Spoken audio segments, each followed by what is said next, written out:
এক্সেলে যে অ্যানালাইসিসটা করে রেজাল্টটা বের করলাম সেটা আমরা স্পেসিসে কিভাবে করে সেটা একটু দেখি। সেটার জন্য আমরা স্পেসিস সফটওয়্যারে যাই। স্পেসিস নাই আমার ডেটাটা আমি নিয়ে আসি। আমরা যেহেতু এটা এক্সেল থেকে নিয়ে আসবো সেক্ষেত্রে ফাইলে যাব, তারপর ইম্পোর্ট করব। ইম্পোর্ট থেকে ইম্পোর্ট ডাটা থেকে গিয়ে আমরা এক্সেল সিলেক্ট করব। সেক্ষেত্রে এক্সেল সিলেক্ট করে আমরা এখন ডাটাটা দেখাই দিব আমার ডাটাটা কোথায় আছে। ওকে, তারপর প্রেস করলাম, আমাদের ডাটাটা ইম্পোর্ট হয়ে যাবে।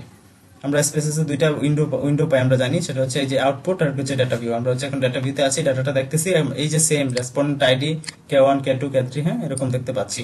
তো সেই ক্ষেত্রে আমরা যে এক্সেলের একই রকম ভাবে দেখতে পাচ্ছি, এক্সেলের স্পেসিস মোটামুটি একই রকম। আপনারা হচ্ছে স্পেসিস সম্পর্কে এত ঘাবড়ানোর কিছু না, স্পেসিস খুব সহজ। ভিডিওগুলো দেখতে থাকেন, আশা করি স্পেসিস সম্পর্কে ধারণা পাবেন, প্লাস হচ্ছে ডাটা অ্যানালাইসিস স্ট্যাটিস্টিক্স সম্পর্কে একটা কমপ্লিট নলেজ পাবেন। তো আমরা দেখি এখানে আমাদের ভেরিয়েবলগুলো কি কি চলে আসছে। এই যে রেসপন্ডেন্ট আইডি থেকে ধরে এই সবগুলো ভেরিয়েবল চলে আসছে। আমাদের K1 K2 K3 এগুলো হচ্ছে প্রতিটা নলেজ ভেরিয়েবল, প্রতিটা প্রশ্নের একটা একটা করে ভেরিয়েবল। তো এগুলো হচ্ছে আসলে অর্ডিনাল হবে, কারণ একটা লাইকার স্কেল ডাটা, এগুলো হচ্ছে আমরা চেঞ্জ করে নিতে পারি। সেক্ষেত্রে হচ্ছে একটাকে চেঞ্জ করে রাইট ক্লিক করে আমরা কপি করে কিংবা কন্ট্রোল সি দিয়ে কপি করে সবগুলোকে একসাথে চেঞ্জ করে নিতে পারি। আমরা কপি করে লেভেল অফ মেজারমেন্টে সবগুলো চেঞ্জ করে দেই, সবগুলো অর্ডিনাল হয়ে গেল। অর্ডিনাল কেন?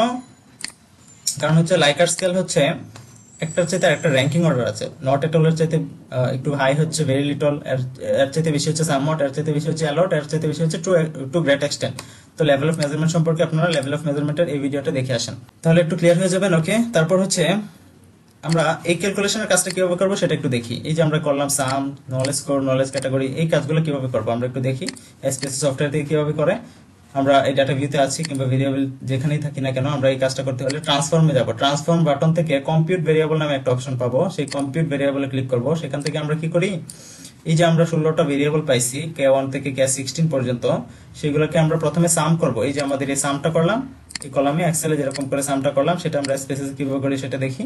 সেটার জন্য আমাদের ভেরিয়েবল নাম দিতে হবে K, তারপর হচ্ছে আন্ডারস্কোর দিচ্ছি সাম। নতুন একটা ভেরিয়েবল নাম দিচ্ছি, যে আমাদের নতুন একটা ভেরিয়েবল ক্রিয়েট হবে সাম নামে। সেটা কিভাবে হবে, কিসের বেসিসে, সেটা আমরা ডিফাইন করে দিব এখান থেকে ফাংশন গ্রুপ থেকে। ওই যে আমরা এখানে সাম ইকুয়াল সাম দিয়ে ফাংশন ক্রিয়েট করেছিলাম না, ফাংশন লিখেছিলাম, এই যে ইকুয়াল সাম, এই যে ফাংশন লিখেছিলাম, স্পেসিস এরকম ফাংশন এভাবেই দেয়া আছে। আমরা হচ্ছে ফাংশন গ্রুপ থেকে স্ট্যাটিস্টিক্সে যাব, এখানে স্ট্যাটিস্টিক্যাল একটা অপশন আছে, স্ট্যাটিস্টিক্যাল থেকে আমরা এখানে সাম পাবো। এখানে সামে এসে ডাবল ক্লিক করলাম, তখন এরকম এরকম অনেক কোয়েশ্চেন মার্ক পারলাম। কোয়েশ্চেন মার্কগুলো আমরা ডিলিট করে আমরা হচ্ছে প্রতিটা ভেরিয়েবল এই যে নামগুলো K1 ট্রান্সফার করলাম, কমা দিলাম, K2 ট্রান্সফার করলাম, কমা দিলাম, K3 ট্রান্সফার করলাম, এভাবে সবগুলো ভেরিয়েবল কমা দিয়ে দিয়ে ট্রান্সফার করে নিয়ে আসবো। এখানে আমরা 16টা ভেরিয়েবলে ট্রান্সফার করে পাঠিয়ে দিলাম। আমরা এক্সেলে যেরকম করেছিলাম ইকুয়াল সাম দিয়ে এইভাবে ড্র্যাগ করে সিলেক্ট করে দিয়েছিলাম, জাস্ট এই কাজটা হচ্ছে আমরা স্পেসিসে এইভাবে লিখলাম সাম, তারপর হচ্ছে ভেরিয়েবলগুলো পাঠিয়ে দিলাম। ওকে, নতুন একটা K-sum নামে টার্গেট ভেরিয়েবল হবে, একটা ক্রিয়েট হবে নতুন ভেরিয়েবল, সেটা ক্রিয়েট হয় কিনা আমরা একটু দেখি। ওকে, প্রেস করলাম, এখানে এক্সিকিউট কমান্ড আসলো, মানে হচ্ছে এক্সিকিউট হয়েছে। দেখি আমরা ডেটা ফাইলে গিয়ে এই যে ডাটা ভিউতে গেলাম, এই যে K-sum নামে নতুন একটা ভেরিয়েবল আসছে K_sum, দেখি তো কি আসছে ডাটা ভিউ। ডাটা ভিউতে গেলাম আমরা, এই যে K-sum 36 46 39, হ্যাঁ আমরা এটার সাথে মিলে কিনা দেখি। 36 46 39 হচ্ছে। আমরা হচ্ছে এক্সেল এবং স্পেসিস একসাথে শিখতেছি কিভাবে হচ্ছে কাজ করে। তো এই যে কলাম একটা ক্রিয়েট করলাম, আমরা একটা নতুন ভেরিয়েবল ক্রিয়েট করলাম, এগুলোকে যোগ করে এরপর কি করতে হবে সেটা হচ্ছে আমাদের এই ফর্মুলাটা অ্যাপ্লাই করতে হবে। Knowledge index some of scores -16, তারপর ডিভাইড করব 80 থেকে 16 বাদ। এই ফর্মুলাটা কিভাবে অ্যাপ্লাই করব সেই একই রকম ভাবে এরকম নতুন আরেকটা কলাম আসবে, সেই কলামে আমরা এই এক্সেলে যেরকম নলেজ স্কোর দাঁড়িয়েছে এরকম স্পেসিস এরকম আমরা একটা নলেজ স্কোর দাঁড় করাবো। সেটা কিভাবে করব, আবার ট্রান্সফর্মে যাব, কম্পিউট ভেরিয়েবলে যাব, ট্রান্সফর্ম থেকে কম্পিউট ভেরিয়েবল গিয়ে এই কাজগুলো করতে হয়। আমরা আগের কাজটা রিসেট করিনি, এখানে যদি আমরা রিসেট বাটনে ক্লিক করি তাহলে হচ্ছে আগের কাজগুলো রিসেট হয়ে যায়। তারপর হচ্ছে নলেজ আন্ডারস্কোর দিব হচ্ছে আমরা স্কোর নলেজ স্কোর একটা দাঁড় করাচ্ছি। সেটার জন্য আমরা কিভাবে হবে ফর্মুলাটা আমরা এখানে দেখাই দিব। সেই যে আগের মতো করে আমরা এখানে জাস্ট হচ্ছে সাম অফ স্কোরস -16 ডিভাইডেড বাই 80 -16 এটা লিখে দিব, আর কিছু না। এটা করার জন্য হচ্ছে ইকুয়াল, এই যে ইকুয়াল কিন্তু দেয়া আছে এক্সেলের মতো ইকুয়াল দেয়া আছে, আমরা জাস্ট ফার্স্ট ব্র্যাকেট দিয়ে তারপর হচ্ছে সাম কি, এই যে সাম ভেরিয়েবল আমরা মাত্র করলাম, এই যে সাম ভেরিয়েবলটা ক্রিয়েট করলাম, সেই ভেরিয়েবলটাকে ট্রান্সফার করে এখানে পাঠিয়ে দিচ্ছি।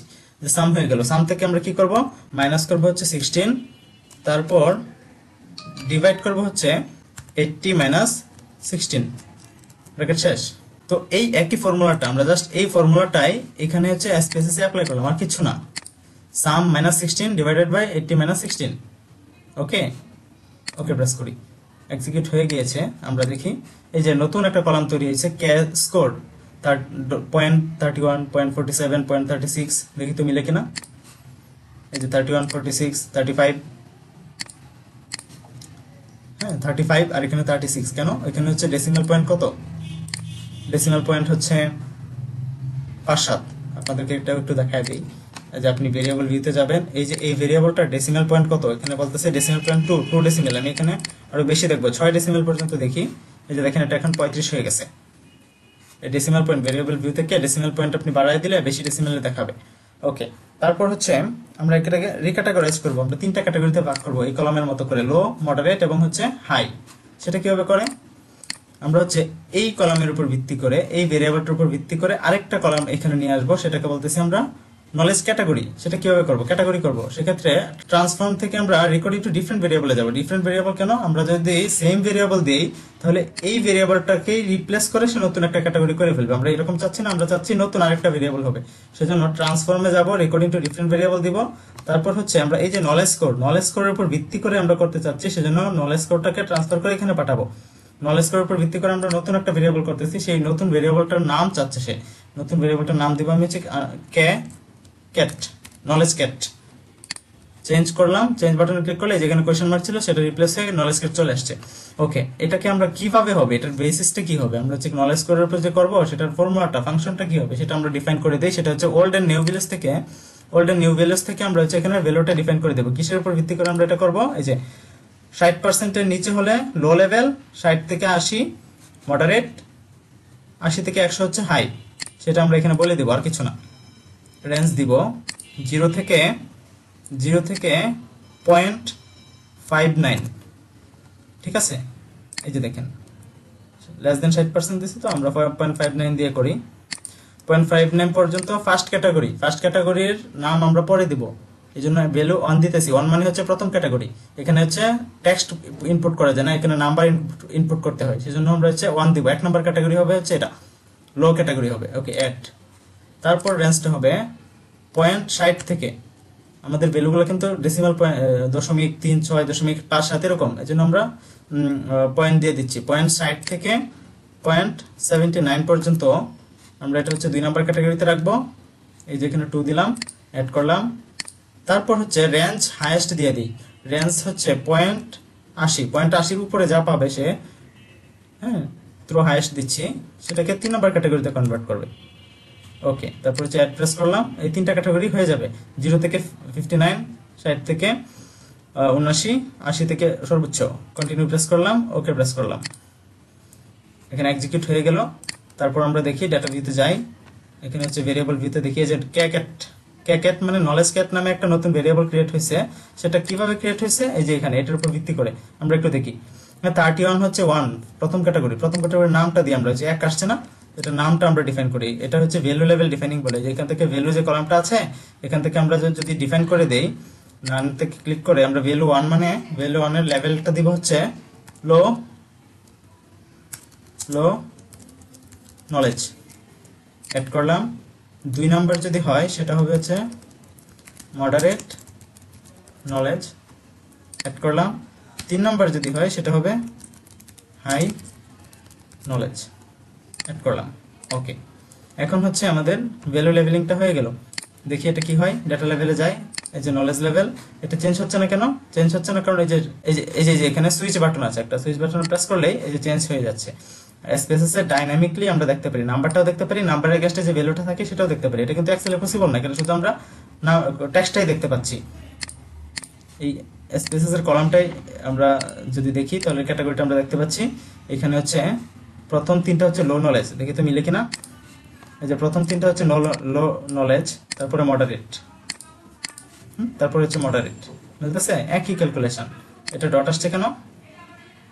হ্যাঁ, ডট আসছে কারণ হচ্ছে ওই যে আমাদের ক্যালকুলেশনে 0.69 পর্যন্ত দিয়েছি, 69 এর পরে যে হচ্ছে আরো অনেক ভ্যালু আছে সেগুলোর কারণে এটা কনভার্ট করতে পারে নাই। সেটা হচ্ছে আমাদের হচ্ছে এই যে ভ্যালুগুলো আমরা হচ্ছে কত ডেসিমেল দিয়েছি, ডেসিমেল পয়েন্ট দিয়েছি হচ্ছে এই যে 6 ডেসিমেল, এখানে 2 ডেসিমেল পর্যন্ত দিলে ঠিকই কাউন্ট করতো, আর কিছু না। তো এই বিষয়টা একটু খেয়াল রাখবেন।